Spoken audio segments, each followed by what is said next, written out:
Assalamu alaikum class. Sobia Riaz here. This lecture is for BS Political Science second semester morning. Course title is Introduction to Political Science second, and our today's topic is Confederation. Before Confederation we have also studied about other two forms of state that were unitary state and federation. Now we will discuss about confederation. As you know that federation is derived from Latin language. Similarly, confederation is also derived from Latin language. While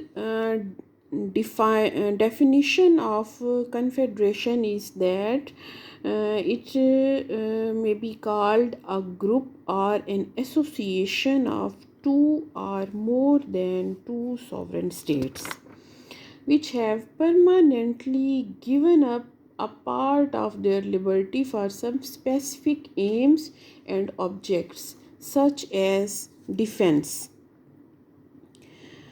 confederation जो है वो दो या दो से ज़्यादा ऐसी sovereign states की एसोसिएशन को हम कह सकते हैं जिसमें वो जो सॉवरेन स्टेट्स हैं वो अपनी लिबर्टी का कुछ पार्ट जो है यानी टू सम एक्सटेंट वो अपनी लिबर्टी जो है वो गिव अप करके एक एसोसिएशन बना लेती हैं।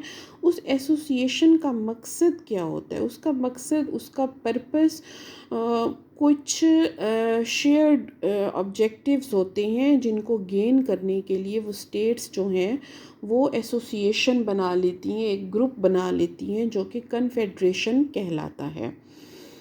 Confederation does not put an end to the sovereignty of the confederated states as a federation does. Confederation जो है वो कन्फेडरेटेड स्टेट्स की सोवरेनिटी ख़त्म नहीं करती, जैसा कि फेडरेशन में जो भी पार्ट्स होते हैं, जो भी एडमिनिस्ट्रेटिव कन्वीनियंस के लिए डिवीजन की जाती है तो उनकी अलग से कोई सोवरेनिटी नहीं होती, अलग से कोई पहचान नहीं होती। फेडरेशन में वो एक ही स्टेट कहलाती है और उसकी एक ही वही पहचान होती है, जबकि कन्फेडरेशन में कन्फेडरेटेड स्टेट्स जो हैं वो अपनी अलग से सोवरेनिटी कायम रखती हैं, अपनी आइडेंटिटी कायम रखती हैं, अपनी लिबर्टी का कुछ पार्ट जो है वो किसी शेयर्ड ऑब्जेक्टिव के लिए, जैसा कि मैंने आपको बताया डिफेंस है लाइक, तो उसके लिए वो अपना टू सम एक्सटेंट वो अपनी जो है अथॉरिटी जो हैं वो गिव अप करती हैं। तो हम कह सकते हैं that confederation is a union of states and not a United state like a federation. कि फेडरेशन की तरह ये एक यूनाइटेड स्टेट नहीं होती बल्कि स्टेट्स की यूनियन हम इसको कह सकते हैं। अब इस आगे बात करते हैं कि फेडरेशन और कन्फेडरेशन इनका अगर हम कंपैरिजन करें तो हमें ये बात पता चलती है कि फेडरेशन जो है that is a confederation is a league of sovereign states while a federation is a single sovereign state.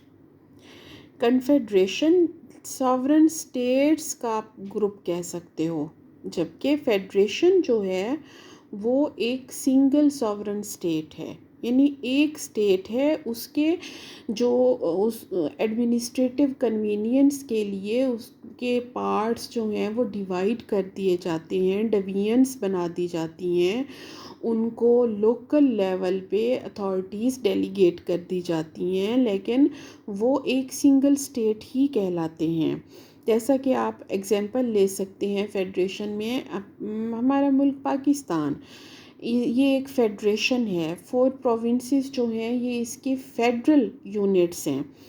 Province जो है वो पाकिस्तान, देखिए एक सिंगल स्टेट है, पंजाब, सिंध, के बलूचिस्तान, इसके यूनिट्स हैं, फेडरल यूनिट्स हैं, इनकी अलग से सॉवरेनिटी नहीं है with in the Pakistan, with in the state of Pakistan इनकी जो है आइडेंटिटी है। लेकिन अगर हम कन्फेडरेशन की बात करें तो इसके मुकाबले में कन्फेडरेशन में जो कन्फेडरेटेड स्टेट्स होती हैं, यानी जो स्टेट्स मिलकर एक कन्फेडरेशन डेवलप कर रही हैं, वो अपनी अलग से आइडेंटिटी, अपनी अलग से सॉवरेनिटी जो है वो कायम रखती हैं वो स्टेट। और इसको हम कह सकते हैं कि सॉवरन स्टेट्स की एक लीग है कन्फेडरेशन जो है। सेकंड जो पॉइंट है जो कि डिस्कस करना ज़रूरी है जब हम फेडरेशन और कन्फेडरेशन का मवाजना कर रहे हों, तो वो पॉइंट है कि confederation is based on contract while federation is based on constitution. As you know, federation में जो भी फेडरेटिंग यूनिट्स होते हैं, जैसे पाकिस्तान है और उसके प्रोविंसेस हैं, तो इन फेडरेटिंग यूनिट्स को जो अथॉरिटी डेलीगेट करती है, जो पावर्स और अथॉरिटीज़ डेलीगेट की जाती हैं, वो कॉन्स्टिट्यूशन जो है वो डेलीगेट करता है। सिमिलरली यूनिटरी स्टेट में जो लोकल यूनिट्स होते हैं, उनको जो अथॉरिटीज़ हैं वो डेलीगेट की जाती हैं by the central government.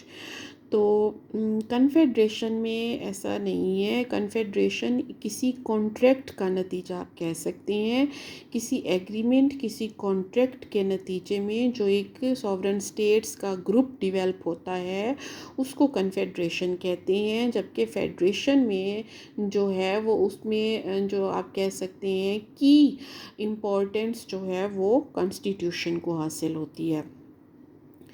Next point, while discussing about the comparison between confederation and federation, is that there is no central government in confederation, while a federation has a central government. A confederation has only a committee or congress of delegates from various confederating states who meet to vote by states and under instructions from their governments. Their decisions are not laws but only resolutions.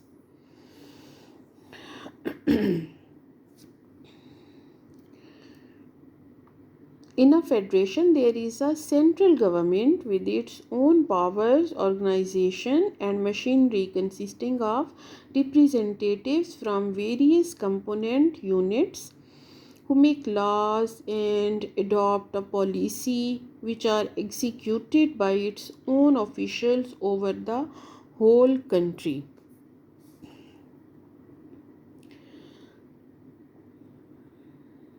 As students, as you all know that confederation has no central government. वहाँ पे confederation, जैसा कि मैंने आपको बताया कि sovereign states का एक ग्रुप है जो कि किसी शेयर्ड मकसद के लिए इकट्ठे होता है, तो वो उसका किसी कॉन्ट्रैक्ट के ज़रिए ये डेवलप किया जाता है। तो इसलिए वहाँ पे कोई सेंट्रल गवर्नमेंट नहीं होती, बिकॉज़ तमाम कन्फेडरेटेड स्टेट्स जो हैं वो अपनी अलग से आइडेंटिटी, अपनी सॉवरेनिटी मेंटेन रखती हैं। जबकि फेडरेशन में एक सेंट्रल गवर्नमेंट हर हाल में होती है। फेडरेशन कभी भी सेंट्रल गवर्नमेंट के बग़ैर डेवलप नहीं हो सकती। हम our last point about the comparison of federation and confederation is about citizenship. Students, in a confederation, citizens of confederate states retain their citizenship. They do not become citizens of the confederation.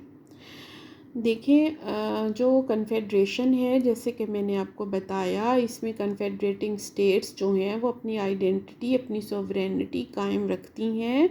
तो और इसीलिए वहाँ पे कोई central government नहीं होती, तमाम states की अपनी अपनी गवर्नमेंट होती है। तो वो उनके जो कन्फेडरेटिंग स्टेट्स के जो सिटीजन्स होते हैं वो अपनी सिटीजनशिप, अपनी रेलिवेंट स्टेट की सिटीजनशिप जो है वो मेंटेन रखते हैं। दे वो जो है वो they do not become citizens of the confederation. वो कन्फेडरेशन के सिटीज़न नहीं बनते, बल्कि अपनी जो कन्फेडरेटिंग स्टेट होती है उसकी सिटीज़नशिप को रिटेन रखते हैं। लेकिन फेडरेशन में इसका अपोजिट होता है कि आप पाकिस्तान की एग्जांपल देख लें। फेडरेशन है पाकिस्तान एक, तो इसमें जो इसके फेडरेटिंग यूनिट्स हैं जैसे पंजाब है, तो पंजाब के जो सिटीज़न्स हैं, जो रिहायशी हैं, वो सिटीज़न ऑफ पाकिस्तान कहलाते हैं, क्योंकि हमारे पास एक सेंट्रल गवर्नमेंट है और पंजाब जो है ये पाकिस्तान का हिस्सा है, उसका फेडरेटिंग यूनिट है। तो इसलिए सिटीज़नशिप जो है वो पाकिस्तानी ही होगी। लेकिन कन्फेडरेशन में इसका अपोजिट होता है, उसमें कन्फेडरेटिंग यूनिट की जो सिटीज़नशिप होती है वही मेंटेन रखी जाती है। In a confederation, citizens obey only the laws of their own state and not of the confederation.